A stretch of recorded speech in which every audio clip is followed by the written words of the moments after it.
Daniel Belstrøm, University of Copenhagen. Salivary microbiota for identification of oral diseases. Ladies and gentlemen, as you might know from the screenplay of Hamlet, there is something wrong in the state of Denmark. In a while. And that particular rotten thing is that every year the Danish government spends well more than 1 billion euros treating dental caries and periodontitis, the two most prevalent oral diseases.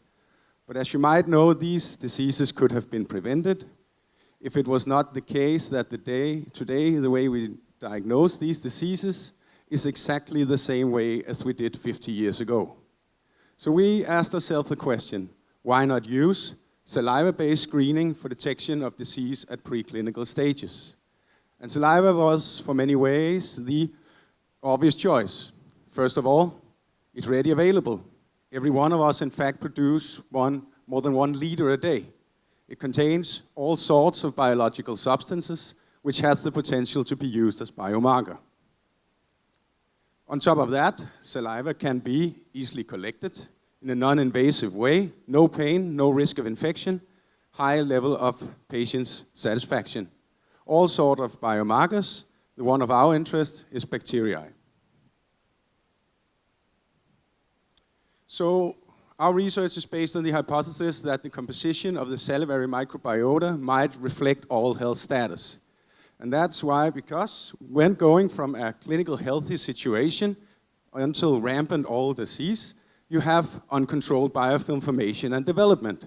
So we hypothesized that some of these bacteria, they might shed from the local surfaces, disperse into saliva, giving rise to alteration of the salivary microbiota, which we might be able to monitor. So 5 years down the road, we have analyzed more than 1,500 samples collected from a wide variety of individuals having different levels of all diseases, analyzed by contemporary molecular methods, and we have made 3 very important findings.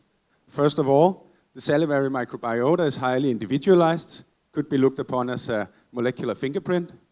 Secondly, it is temporarily stable, at least in all health. And third and most important, if you have oral disease, you have higher relative abundance of specific oral bacteria in your saliva, which we can be used for screening purposes. So the future, or for now, we are conducting larger clinical trials to assess these data.